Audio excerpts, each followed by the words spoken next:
24 épisodes pour lui plaire. Les plans de Dédi sont réalisés par une professionnelle, surtout, ne les reproduisez pas à la maison.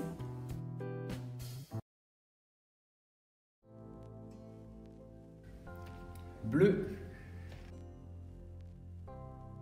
Dystopie. Société, émotion, résistance. Cette marque lumineuse est là pour rappeler qu'on a supprimé une douleur. On appelle cela être oblitéré.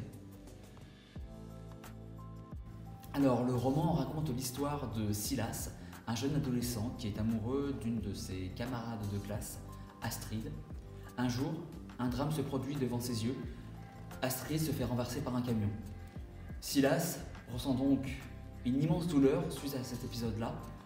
Heureusement, dans la société où se déroule l'histoire, qui est une société proche de la nôtre, il est possible maintenant d'éradiquer la douleur grâce à la cellule d'éradication de la douleur émotionnelle. Silas va pouvoir bénéficier de cette intervention, mais à quel prix ? Au début de ma lecture, j'étais agréablement surpris par le thème abordé par ce roman. L'histoire se déroule dans une société proche de la nôtre, mais où il est interdit de ressentir une douleur émotionnelle. Il existe donc une cellule qui permet d'éradiquer ce souci-là, mais pouvoir faire oublier la douleur à quelqu'un est-il une chance ? Ou alors au contraire, avons-nous besoin de cela pour nous construire ? Telle est la question qu'on se pose dans ce roman dystopique, car même si cette invention est positive, les abus arrivent et ces abus permettent de contrôler la population.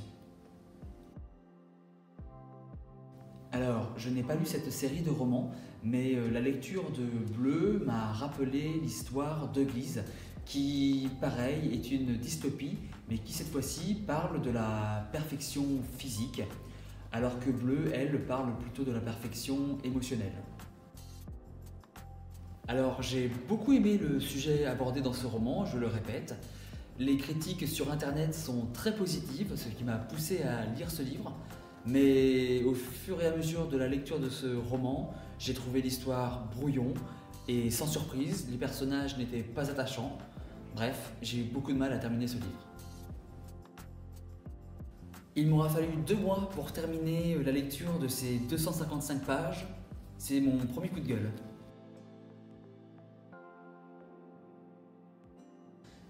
Alors je n'ai pas lu ce